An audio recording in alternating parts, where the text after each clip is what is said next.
Alright, ladies and gentlemen, welcome back to the channel. We are now up to day 7 of the 2025 AFL free agency and trade period. A day where we've actually had some pretty cool things, of course, happen. After the last couple of days have been a little bit more quiet. I'm not going to lie, the news at the start of the day wasn't really coming out, and I was like, shit, I'm actually going to have to skip a day, not because I couldn't be bothered and I would have, rather done more interesting things in my life, like watching a Sky Brave video, but because nothing was legitimately happening until the last couple hours, where we've heard a ton of new news, which is really awesome to see.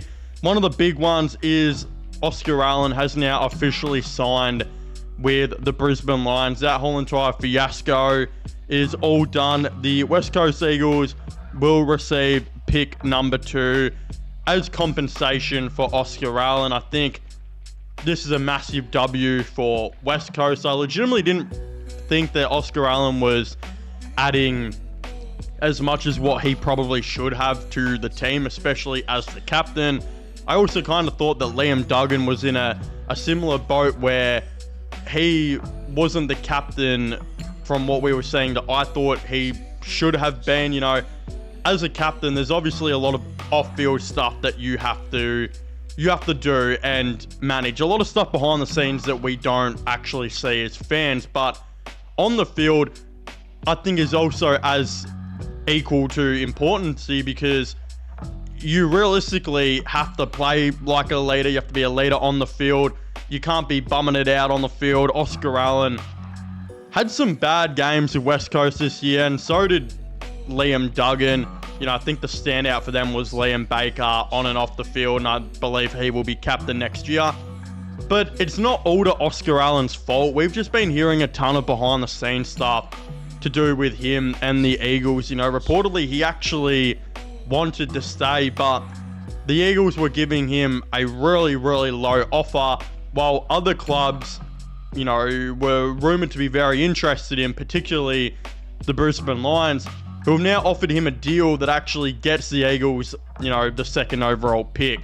So the Eagles kind of clean up this mess. I think they're going to go into next season with a fresh start with a new captain, which will probably be Liam Baker.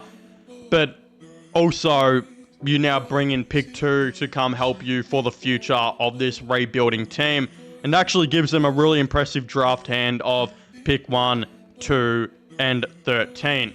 So that's massive. I mean, those are 3 really, really good picks. We've also been hearing, news and rumors down the pipeline that the Eagles are looking like they are trying to trade up from pick 13. So I'll just touch on that a little bit here. We've kind of heard about that by now.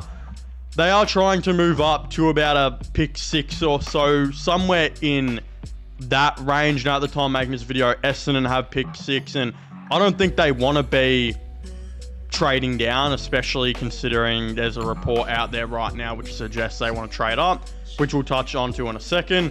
But a team like Gold Coast, who now have pick 7 for Sam Flanders, I definitely feel like they could look to try and trade down, to try and bring in some more points and whatnot, but also move into next year's draft. So maybe if the Eagles offer them future picks and 13, of course they might part ways with pick 7. That could be the reality of things. Does pick 13 and a future second, does that get the deal done for pick 7? I'm not too sure. When you kind of think about it, a future second under West Coast will basically be a very early pick in the 20s next year. So you could be looking at a situation of, if they come across and they say, we'll offer you pick 13 and pick 21 basically, which will be next year's pick. Do you do that if you're Gold Coast? I'm not exactly too sure. Maybe West Coast would have to throw in, of course, some sweetener picks, to help Gold Coast match their academy players. How that's going to happen, I'm not too sure. That's the only way I can see West Coast moving up from 13. But yeah, this has ended up being a very good move by the Eagles, letting Oscar Allen walk in the end. A tough and bitter one by them, but it's worked. In terms of Brisbane, I mean, you're bringing in a number 1 key forward here. You know, it's a little bit of a controversial topic right now, especially considering Ty Gallop and Logan Morris had been balling out on the field in the last couple of games.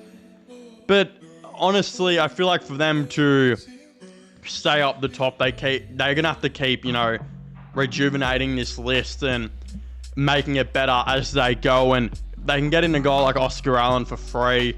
I mean, yeah, you're doing that, and that's honestly a pretty good decision by them. So we'll see how Oscar Allen can go. Hopefully he can get back to his best form of being one of the more elite key forwards in the AFL. So hopefully for his sake that happens, and hopefully for Brisbane's sake it happens as well. So that one happened. But as mentioned earlier, we also heard that Sam Flanders has now officially been traded for pick 7, which the Gold Coast Suns now have.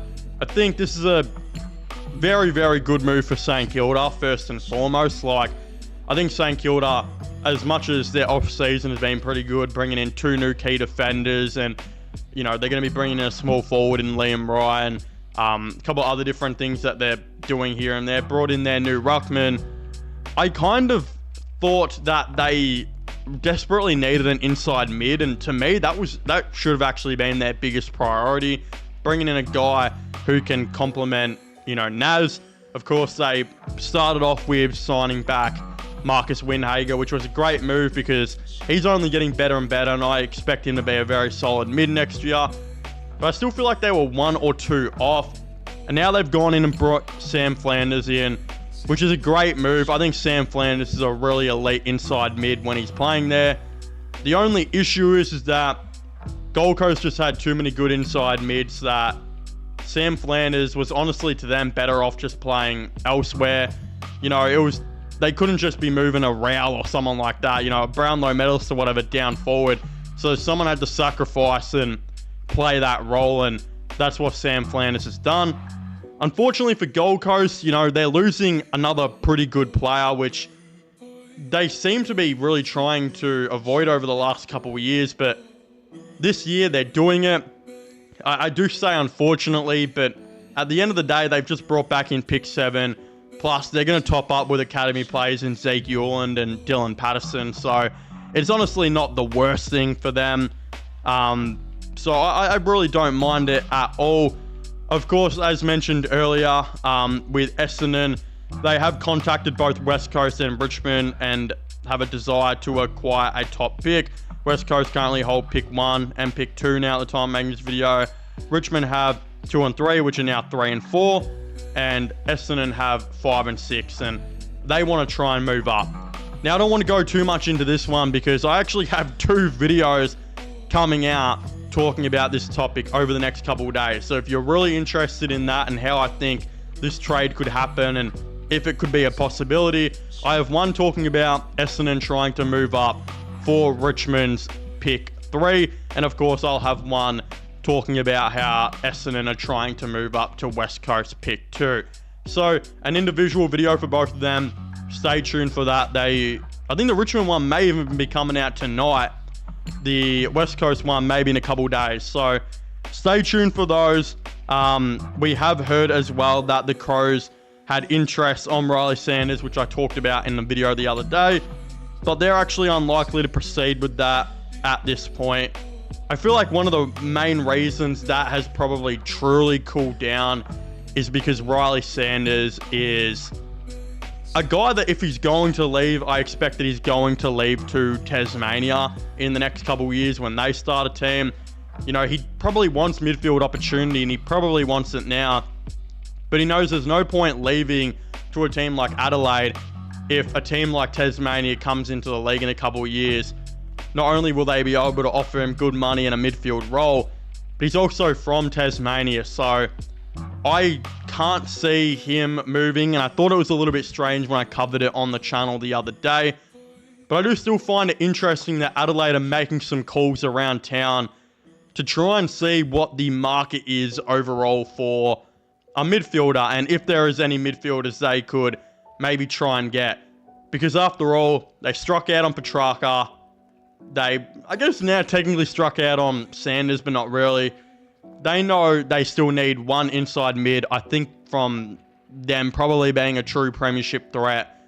and they are actively trying to look that over. So we'll see if any other names come in the upcoming days. One interesting one is, though, they didn't go for Clayton Oliver, who had his decisions down to Collingwood and GWS. Again, it was expected that he was going to nominate GWS. I expect by the time making this video that he will officially have done that. But also, Matthew Lloyd said on Clayton Oliver, maybe Clayton just decided he wants to get out of the big city of Melbourne. It's probably a good move for him. And that's obviously in regards to Clayton Oliver going to GWS instead of Collingwood and Melbourne at this point.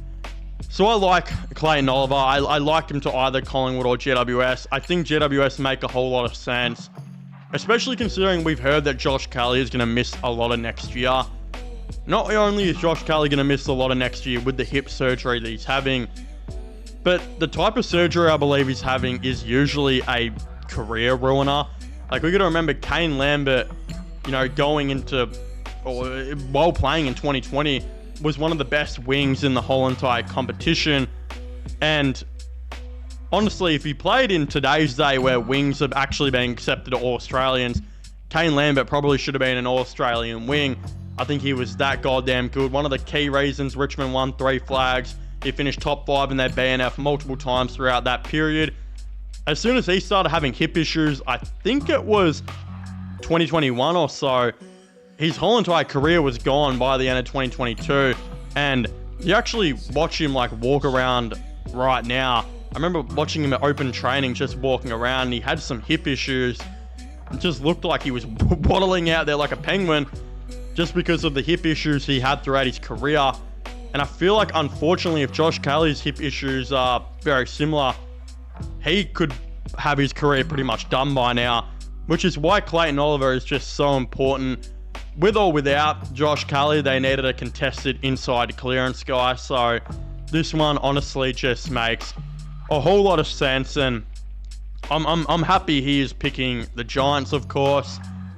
But again, we've been hearing a lot of St Kilda news as of late. Like, they just continuously are attacking this trade period and are attacking it more and more by day. As mentioned before, they now have Silvani, TDK, and Sam Flanders officially locked to the team. And they're not stopping here. Of course, they recently parted ways with a player earlier in Harry Boyd, who is an okay backup ruckman, mainly played VFL footy for them this year.